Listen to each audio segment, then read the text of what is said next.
آپ سب کو مسیح میں سلام. میں پاسٹر ڈینی مسعود آج آپ سبھی حاضرین، ناظرین اور سامعین سے کچھ خدا کے کلام میں سے عمیق سچائیوں کو بیان کرنا چاہتا ہوں. میرا ایمان ہے کہ آج کا یہ کلام آپ کی زندگی کے اندر تنبیہ کا باعث بنے گا، سرفرازی کا باعث بنے گا، مضبوطی کا باعث بنے گا. آپ میرے ساتھ نکال سکتے ہیں یشوع اس کا پہلا باب اور اس کی آیت مقدس. آپ میرے ساتھ ورس نمبر 8 آپ میرے ساتھ نکال سکتے ہیں اور آپ میرا ساتھ دے سکتے ہیں تاکہ ہم اس کلام مقدس کی سچائیوں کو مل کر پڑھ سکیں، سمجھ سکیں. کلام مقدس کے اندر یوں مرقوم ہے: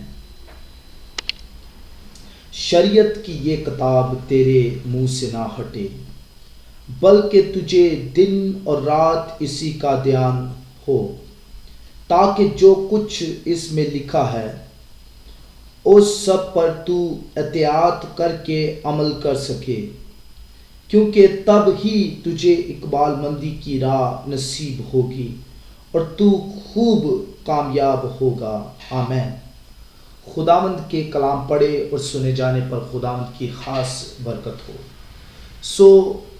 آج اس کلام مقدس کی شہادت کو میں حاصل کرتا ہوا آپ کو کچھ عمیق سچائیوں کے بارے میں بتانا چاہتا ہوں. یہ شریعت کی کتاب جو خدا کے منہ کی باتیں ہیں، جو خدا کے دل کی باتیں ہیں، اٹرنل باتیں ہیں، ریویلیشن ہے، یہ زندگیوں کے اندر ٹرانسفارم ہوتی ہیں.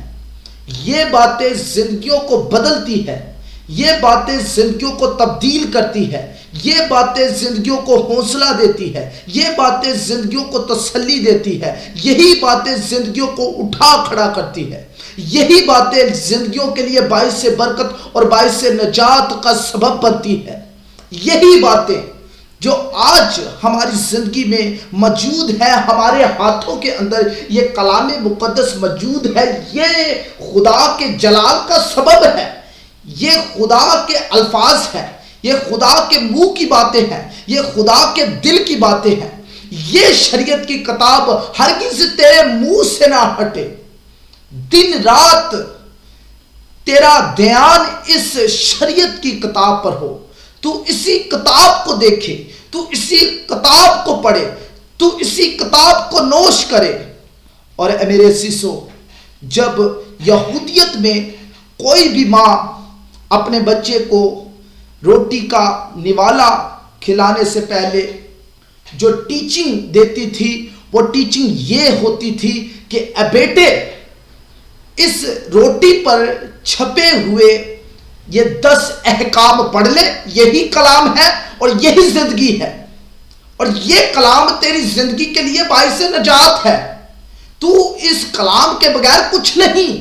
یہ کلام تیری زندگی ہے، یہ تیری کلام تیری بقا ہے، یہی کلام خدا کا جو کلام ہے، منہ کی باتیں ہیں، یہ تیری نجات ہے، تیرے بچوں کی نجات ہے، تیرے گھرانے کی نجات ہے. اور یسوع مسیح نے جب زکئی کے گھر میں قدم رکھا، یسوع مسیح نے کہا آج اس گھر میں نجات آئی ہے. اس سے پہلے اس گھرانے کے اندر نجات کا کوئی تصور نہیں پایا جاتا. اس سے پہلے وہ گھرانہ کسی قسم کی نجات کے تصور سے واقف ہی نہیں. لیکن جب یسوع مسیح کا قدم جو مبارک قدم ہے، جو جلالی قدم ہے، جو لاسانی قدم ہے، جو زندگیوں کو ٹرانسفارم کرتا ہے، وہ جب قدم اس گھر کے اندر پڑ گیا تو وہ قدم نے نہ کہ ان کی زندگی کو تبدیل کیا بلکہ ان کی نسلوں کو ٹرانسفارم کر دیا، ان کی نسلوں کو بدل دیا، ان کی نسلوں کو غیر معمولی کر دیا. یہ کلام کی وسعت، یہ کلام کی سچائی، یہ کلام کے ریویلیشن زندگیوں کو ٹرانسفارم کرنے کے لیے خدا نے ہمیں دیے. اور آج جب ہم اس کلام کی سچائی کو جانتے ہیں تو یہ سچائی ہمیں بھی آزاد کرتی ہے اور بہت سی زندگیوں کو بھی آزاد کرتی ہے. اے میرے عزیزو، اگر آپ اس کلام سے محروم ہیں، اگر آپ اس کلام پر عمل نہیں کرتے، اگر آپ کی زندگی کے اندر بیرا روی ہے، اگر آپ کسی خام خیالی کے اندر رہتے ہیں، تو آج میں خدا کا خادم ہوتا ہوا آپ کو دعوت دیتا ہوں، آپ آ کے اس کلام کی سچائیوں کو پڑھیں، اس کلام کی لسانی باتوں کو پڑھیں، اور اس کلام کو پڑھنے کے بعد آپ مجھے بتائیں کہ اس کلام کا کتنے فیصد آپ کی زندگی کے اندر برکات آتی ہے، عمل ہوتا ہے، اور آپ کی زندگی کس قدر بدلتی ہے۔ آپ کی زندگی 100% بدلے گی جب آپ اپنا پورا دل، پوری جان سے خداوند اپنے خدا کی عبادت کریں گے، تو وہ آپ کی ویکنس کو، آپ کی پرابلم کو، ڈپریشن کو، ہر چیز کو جو آپ کے خلاف ہے وہ دور کرے گی، اور روح القدس آپ کے زندگی کے اندر آئے گا۔ میرے عزیزو، یہ لمحہ ہے کہ ہم اپنا دل یسوع مسیح کو دیں۔ اگر آپ کسی خام خیالی میں ہیں یا کسی غلط فہمی کا شکار ہیں، تو آج میں آپ کو بتانا چاہتا ہوں، دس از یور ٹائم، یہ وقت آپ کا ہے۔ اے بہن، یہ وقت آپ کا ہے۔ اے بیٹے، یہ وقت آپ کا ہے۔ بھائی، یہ وقت آپ کا ہے۔ یہ وقت دوبارہ لوٹ کے نہیں آئے گا، کیونکہ خداوند یسوع مسیح نے اپنے لہو کو دے دیا، اور خدا نے اپنے بیٹے کو دے دیا۔ اپنے بیٹے کو دینے کا مقصد یہی تھا کہ ہر کوئی تسلی پائے، ہر کوئی نجات پائے، اور نجات پا کے اس نجات کے تجربے کو حاصل کرے۔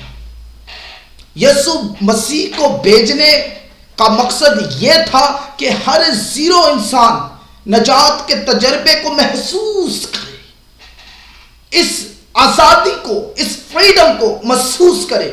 آج جب کہ میں اس برازیل کے اندر موجود ہوں، میں آپ کو بتانا چاہتا ہوں، روح القدس اس قدر اس جگہ پر کام کرتا ہے کہ میرے بیان سے باہر ہے، میرے بیان سے باہر ہے۔ روح القدس اس قدر لوگوں کو چھوتا ہے، روح القدس اس قدر لوگوں کو تبدیل کرتا ہے۔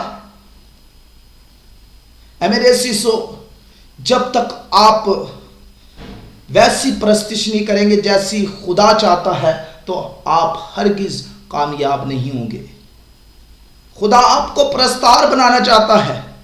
جب آپ اچھے پرستار بن جائیں گے تو آپ اچھے خدا کے لوگ بن جائیں گے۔ میرے عزیزوں، میں آپ کو بتانا چاہتا ہوں، اپنی زندگی کو بدلیں، روح القدس کو اپنی زندگی میں آنے دیں، اور روح القدس کو اپنی زندگی کا پورا کنٹرول دے دیں، تاکہ یہ کلام جب آپ کی زندگی میں جائے تو یہ ٹرانسفارم آپ کی زندگی میں ہو۔ آج اپنی زندگی کو تبدیل کریں، آج اپنی زندگی کا کنٹرول یسوع کو دینا شروع کریں۔ آج یسوع مسیح کو کہیں، اے یسوع، میرے گناہ کو لے لے، میری غلطیوں کو لے لے، میری خطاؤں کو لے لے۔ میں کمزور ہوں لیکن تو زور آور ہے، تو آج میرے دکھوں کو لے لے، میری پریشانی کو لے لے۔ میں کچھ نہیں، تو ابا میری زندگی کا خالق ہے، تو میری زندگی کا مالک ہے۔ آج میں اپنے دکھ کو، آج میں اپنی پریشانی کو تجھے دیتا ہوں، میری پریشانی کو لے لے اور مجھے آزاد کر دے۔ میں آپ کے لیے دعا کرنا چاہتا ہوں یسوع مسیح کے قادر مطلق نام سے۔ اب آپ خاص طور سے میں دعا کرتا ہوں، جو کچھ بھی انہوں نے اپنے دل کے اندر مانگ لیا ہے، اور تیرا کلام فرماتا ہے مانگو گے تو دیا جائے گا، ڈھونڈو گے تو پاؤ گے، دروازہ کھٹکھٹاؤ گے تو تمہارے واسطے کھول دیا جائے گا۔ ان کے لیے آج دروازے کھولنا شروع ہو گئے ہیں، ان کے لیے آج برکات آنا شروع ہو گئی ہیں۔ یسوع مسیح کے نام سے ان کے گھرانے تبدیل ہونا شروع ہو گئے ہیں، برکات ان کے گھرانے کے اندر آنا شروع ہو گئی ہے۔ روح القدس کی حضوری ابھی اسی وقت chole. I claim this presence of God in your life, among you۔ یسوع مسیح کے نام سے ان کی زندگی کو چھو، بڑی برکت دے، آمین۔ Have a blessed day۔ خدا آپ کو